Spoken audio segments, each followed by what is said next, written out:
Bonjour, bonjour à tous. Bonjour, bonjour. Voilà, alors donc le décor est maintenant fixé. On a eu un tour d'horizon finalement du constat de ce qui allait se passer dans les décennies à venir.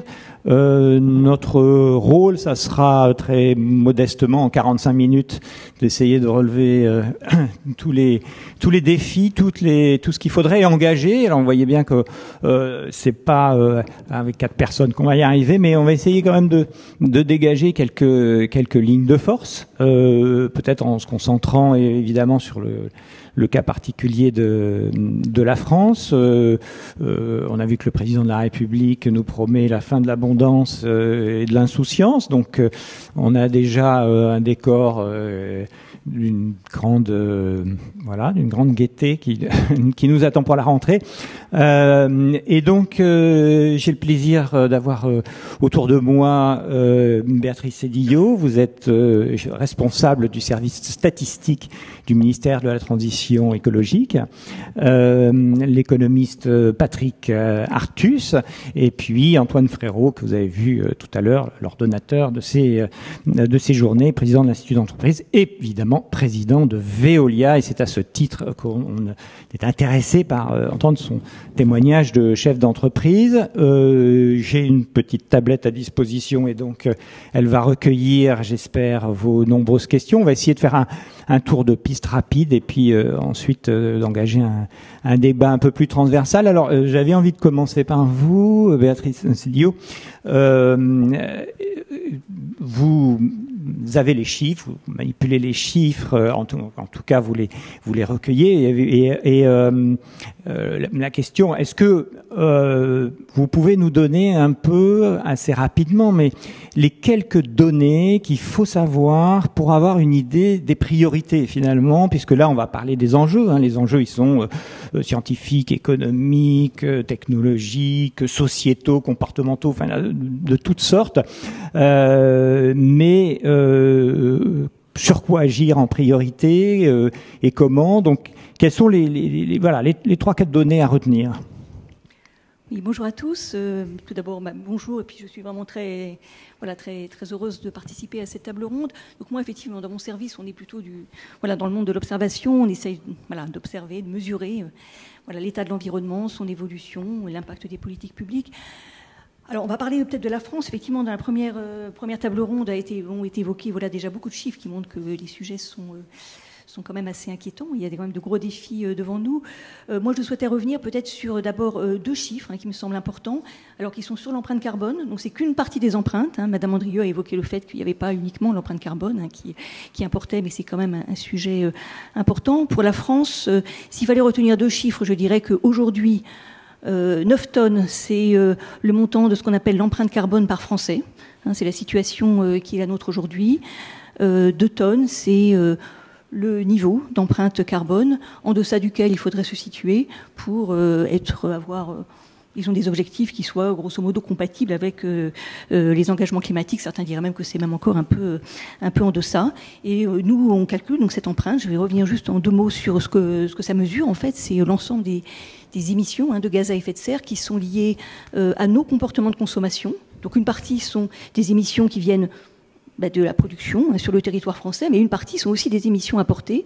On va prendre en compte, en fait, dans nos comportements de consommation, tout ce qui va être émis, à la fois pour la fabrication de ce que l'on consomme, pour son transport jusqu'à nos lieux de consommation, et puis évidemment l'usage que l'on fait de nos biens. Donc c'est ça que mesure l'empreinte carbone.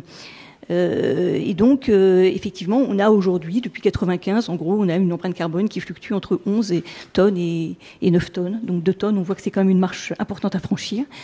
Et on peut aussi décomposer un peu cette empreinte par grandes fonctions de vie. Et c'est là qu'on va voir qu'en fait, finalement, c'est un peu tous les segments de nos modes de vie qui sont consommateurs de gaz à effet de serre. Donc on vient de faire effectivement une publication qui a essayé de redécomposer cette empreinte. Donc Jean Jouzel disait qu'effectivement, selon les approches que l'on retient, on peut avoir des chiffres assez différents, mais je voudrais quand même vous en donner quelques-uns. Quand on prend en compte finalement, voilà, nos grands modes de vie, se déplacer, c'est à peu près 30% de notre empreinte. C'est légèrement supérieur, mais pas tant que ça finalement, à ce que l'on émet également autour de la fonction du logement. Et puis se nourrir. L'alimentation, c'est aussi une empreinte qui est de l'ordre de 23%, enfin, dans ce type d'approche. Le reste, c'est les émissions qui sont liées à nos biens d'équipement, et puis toutes les émissions qui sont liées aussi, ça c'est 16% en gros, aux services marchands, non marchands, donc tout le tertiaire. Donc on voit en fait que finalement, c'est bien quand même toutes nos fonctions de vie qui contribuent en fait à nos émissions. Il n'y en a pas une qui écraserait toutes les autres. Et donc ça montre aussi que il faut agir un peu sur tous les segments. Et donc c'est vrai que dégager une seule priorité, c'est pas forcément totalement évident, mais c'est important. Et alors peut-être, je ne sais pas si j'ai le temps là maintenant de l'évoquer ou on l'évoquera après, hein, mais je pense que c'est important aussi d'essayer d'illustrer. Ça veut dire quoi une empreinte à 2 tonnes par habitant? Donc c'est pas quelque chose qui forcément est très très parlant. Donc il y a effectivement pour calculer un peu ces empreintes, hein, on utilise notamment des analyses en cycle de vie, hein, donc c'est notamment disponible sur le site de l'ADEME, on peut calculer sa propre empreinte. Il faut voir qu'aujourd'hui, 2 tonnes par habitant, c'est un peu plus, mais à peine, hein, que 4 allers-retours en avion de ligne sur Paris-Marseille. Voilà, c'est peut-être 2 fois ce que l'on consomme en un an quand on chauffe son logement à l'électricité, mais c'est un peu moins déjà que un an, de chauffage d'un logement au fioul. Donc ça donne un peu quand même l'idée que ça c'est sur la partie, hein, le volet du logement. Et puis si on regarde l'alimentation, en fait avec nos régimes aujourd'hui, relativement carnés quand même, on estime qu'effectivement le régime moyen alimentaire d'un Français, c'est 1,6 tonnes d'émissions carbone. Donc vous voyez, 2 tonnes, ça veut dire qu'il faut quand même agir sur un peu tous ces segments pour arriver à... D'accord, alors là on a effectivement une bonne idée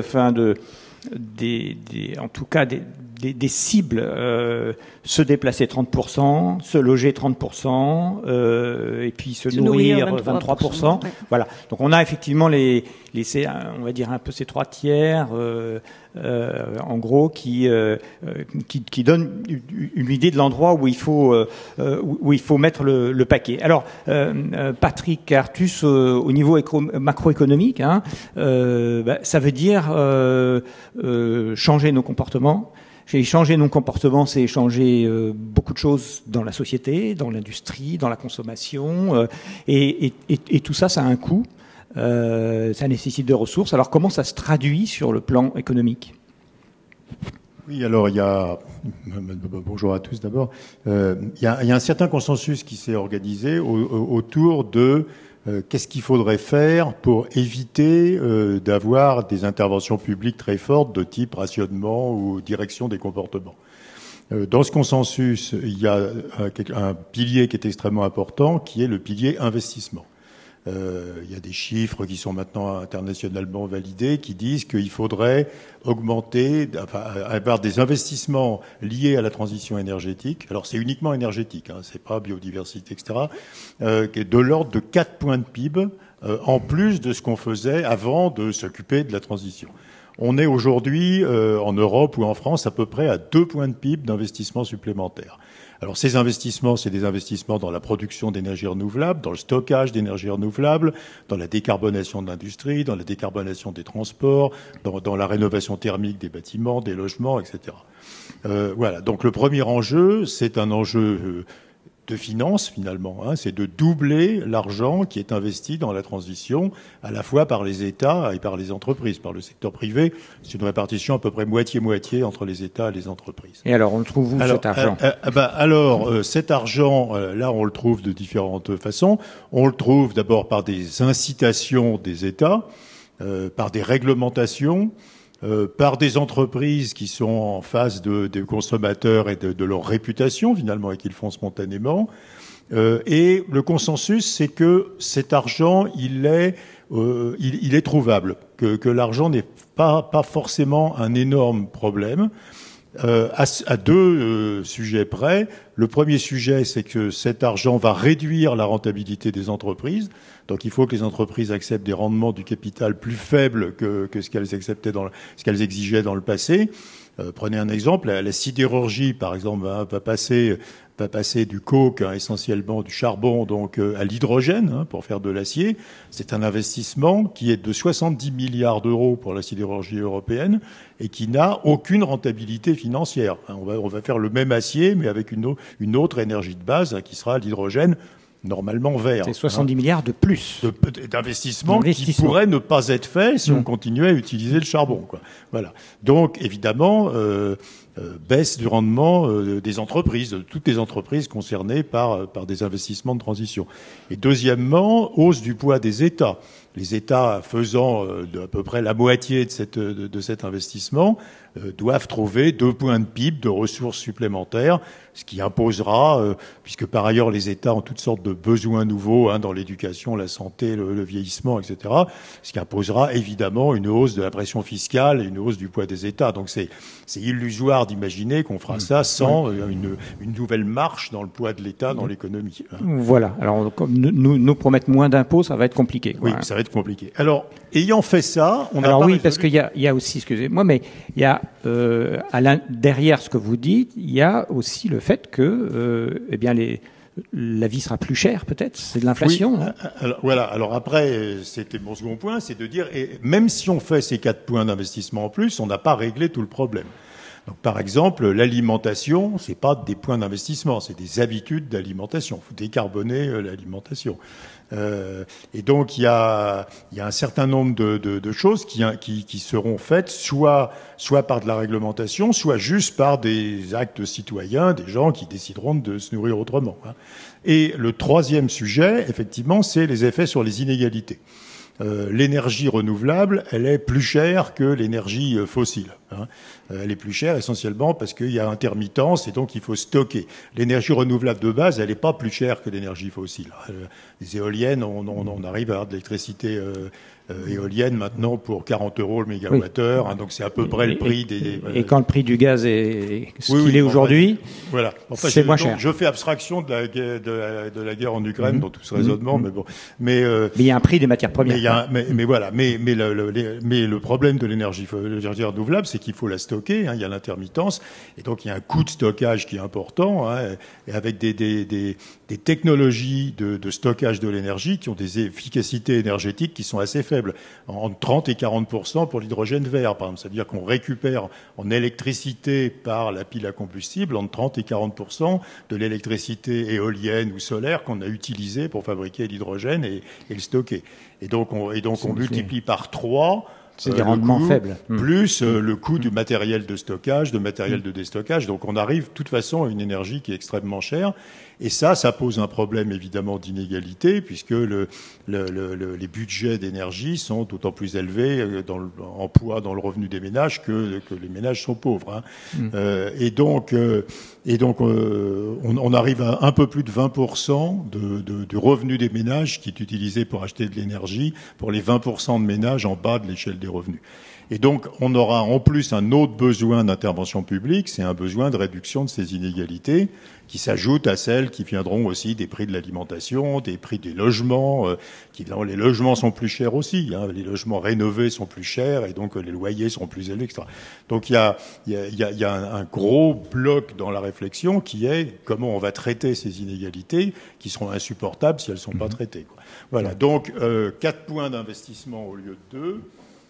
Un bout par l'État qui devra le financer, un bout par les entreprises qui devront accepter d'être moins rentables, des habitudes de consommation à changer, en particulier dans l'alimentation, et un problème d'inégalité qu'il faudra traiter par des politiques redistributives. Donc le rôle de l'État ne peut qu'augmenter en réalité. Voilà. Et c'est quand même une vie qui sera un peu plus chère, avec un peu plus d'impôts. Donc on comprend effectivement que Emmanuel Macron nous ait parlé de la fin de l'insouciance. Alors, Antoine Frérot, quand vous entendez ce discours que vous connaissez bien, c'est-à-dire qu'il y aura peut-être moins de rendement pour les entreprises, peut-être plus d'impôts, enfin plus de contraintes.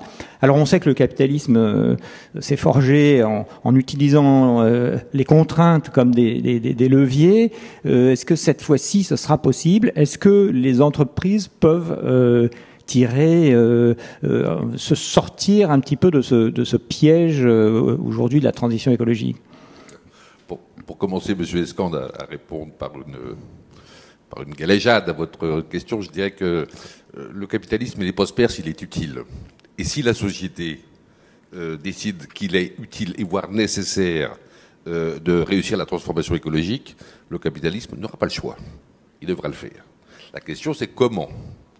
Et donc, et moi, je vais parler au nom des entreprises.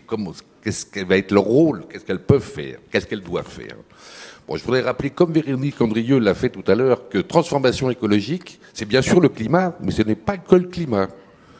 L'eau, les sols artificialisés ou déforestés, mais aussi les sols pollués, ou bien la biodiversité, et enfin la consommation excessive de ressources naturelles, de toutes les ressources naturelles, et pas seulement de l'eau ou des énergies fossiles, mais de toutes les ressources naturelles, sont les problèmes de la transformation écologique.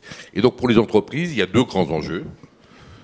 Réduire et traiter toute leur pollution, et puis réduire leur consommation de ressources naturelles pour faire face à la rareté de ces ressources naturelles et revenir à un rythme de consommation mondial compatible avec le renouvellement naturel. Ce qui veut dire que pour les entreprises, il faut faire d'abord l'inventaire aussi complet que possible des pollutions, et puis ensuite, il faut analyser et choisir les solutions qui sont à leur disposition. Parmi ces solutions, beaucoup existent déjà. Je pense, moi, que parmi celles qui seront nécessaires pour réussir la transformation écologique d'ici 2050, comme Jouzel nous l'a dit tout à l'heure, plus de la moitié des solutions existent, entre la moitié et les 2/3. En matière de traitement de déchets, en matière de traitement de l'eau, en matière d'efficacité énergétique, en matière de recyclage des matières déjà utilisées, puisque pour moins extraire de la planète, il faut donner plusieurs vies à ces matières qu'on utilise, bien évidemment les matières premières solides, mais également l'eau, par exemple. Bon. Et puis, il va falloir inventer l'autre petite moitié. Et là, l'innovation va être importante. C'est par l'innovation qu'on arrivera à imaginer le tiers ou la petite moitié de solutions qui nous manquent encore. Mais j'insiste sur le fait que bon nombre existent et pourraient être mises en œuvre dès aujourd'hui, tout de suite, parce qu'elles sont maîtrisées et elles sont fiables. Parmi celles-ci, un certain nombre sont déjà rentables et coûteront pas plus cher. L'efficacité énergétique, par exemple, pour un industriel ou pour un bâtiment, c'est déjà rentable. L'utilisation de ces déchets non recyclables pour faire de l'énergie pour un industriel, c'est déjà rentable. La réutilisation de l'eau usée pour des usages soit agricoles, soit de lavage, c'est déjà rentable. Donc, ça ne veut pas dire que tout est plus cher. Néanmoins, comme l'a dit Patrick Artus, effectivement, je pense que la mise en œuvre de toutes ces solutions va augmenter les coûts globalement de la production de produits et de services. En moyenne, ça sera très hétérogène d'un type de produit à un autre, bien évidemment. Mais en moyenne, on peut dire que ça peut augmenter le coût des produits et des services entre 10 et 20% peut-être. Bon. Ça ne veut pas dire que ça sera moins de travail. Puisque pour pouvoir travailler proprement et sobrement, en matière de matières premières, il faut travailler davantage. Il y a plus de travail à incorporer dans les produits, dans les services. Mais globalement, ça coûtera plus cher parce qu'il y aura plus de travail dans chacune de ces unités. Et donc, à pouvoir d'achat égal, il va falloir effectivement, je pense, s'habituer à une forme de sobriété. Voilà, parce que vous supposez que c'est 10 à 20% plus cher, ils seront immédiatement transmis aux consommateurs. Et comme il sera déjà assaisonné avec les impôts que nous promet Patrick Artus, plus les exigences de la sobriété, c'est pas du tout certain. Alors, est-ce que vous êtes d'accord avec ce que dit Patrick Artus, que les entreprises devront accepter de gagner moins d'argent? Alors, tout d'abord, quelqu'un le paye toujours, le surcoût. Et globalement, c'est généralement la fin de la chaîne qui le paye. Le consommateur, la plupart du temps, toujours. D'une manière ou d'une autre, de manière immédiate ou différée, en le laissant aux générations à venir, à travers la dette par exemple, mais toujours globalement l'ensemble de la population qui la paye. Bon. Ou en consommant moins. Ou en consommant moins, c'est-à-dire un peu de sobriété. Bien évidemment, sur les rendements des investissements, je suis d'accord avec Patrick Artus, mais il n'y a pas que la transformation écologique. Je suis persuadé, moi, que les exigences de rendement du monde financier sur l'économie est déjà excessive depuis bien longtemps. Et d'ailleurs, je suis pas sûr qu'il n'ait pas diminué naturellement, quand même mécaniquement, même si le monde financier ne veut pas le reconnaître. Bon. Mais par rapport à Patrick, j'ai sans doute d'autres idées, moi, pour trouver l'argent nécessaire, plutôt que sous la forme d'un impôt. Parce que, comme je l'ai dit, les gaz à effet de serre, ce sont des polluants, comme la pollution de l'eau, comme la pollution de l'air, la pollution des sols. Bon. Et en matière de pollution, pour orienter et généraliser les comportements vertueux, il y a une formule qui a déjà souvent été utilisée et qui fonctionne à chaque fois. L'idée que la pollution a un coût et que ce coût, il doit être internalisé dans les produits et les services et pas laissé à l'extérieur sous forme d'externalité pour ou bien la puissance publique à le payer, ou bien les générations futures à le payer. Le principe du pollueur-payeur, c'est l'internalisation de ce coût. Quand on pollue, on paye. Quand on travaille salement, on paye le nettoyage de ces saletés. Dès lors que on affirme que l'argent récolté par le fait que les pollueurs paieront pour la pollution sera utilisé uniquement pour aider la dépollution et aider à ne plus polluer, eh bien je pense que la population comprendrait qu'il ne s'agit pas là d'une taxe pollution, il s'agit d'une redevance pour service rendu à la population. Et très honnêtement, quand on fait le ménage chez soi parce qu'on a sali sa maison, on n'a pas l'impression de payer un impôt. Ben, on fait l'effort de nettoyer et de faire le ménage. Ou bien on paye pour le faire. Bon. Il ne s'agit pas d'une taxe. Cet argent peut être massif. C'est exactement le principe qui a été mis en œuvre il y a maintenant 60 ans, lorsqu'on a mis en œuvre une politique de l'eau en France, face à la pollution de l'eau. Alors, eh bien, cette politique peut marcher tout à fait pour le carbone, ou pour tous les autres types de pollution. Ce faisant, dès lors que polluer coûterait plus cher que ne pas polluer ou que dépolluer, ça je peux vous assurer que tous les comportements des acteurs économiques vont vite s'aligner sur le fait de généraliser ces solutions. Encore faut-il qu'ils existent. Il en existe, comme j'ai dit, déjà beaucoup. D'autres sont à inventer. Mais ce principe de pollueur-payeur, ou d'internaliser le coût de la pollution, permettrait très certainement de financer les fameuses infrastructures nécessaires pour dépolluer, puisqu'on les aiderait ou on les subventionnerait en partie avec cet argent-là. Et du coup, on irait 2 fois plus vite pour que ne pas polluer coûte moins cher que polluer.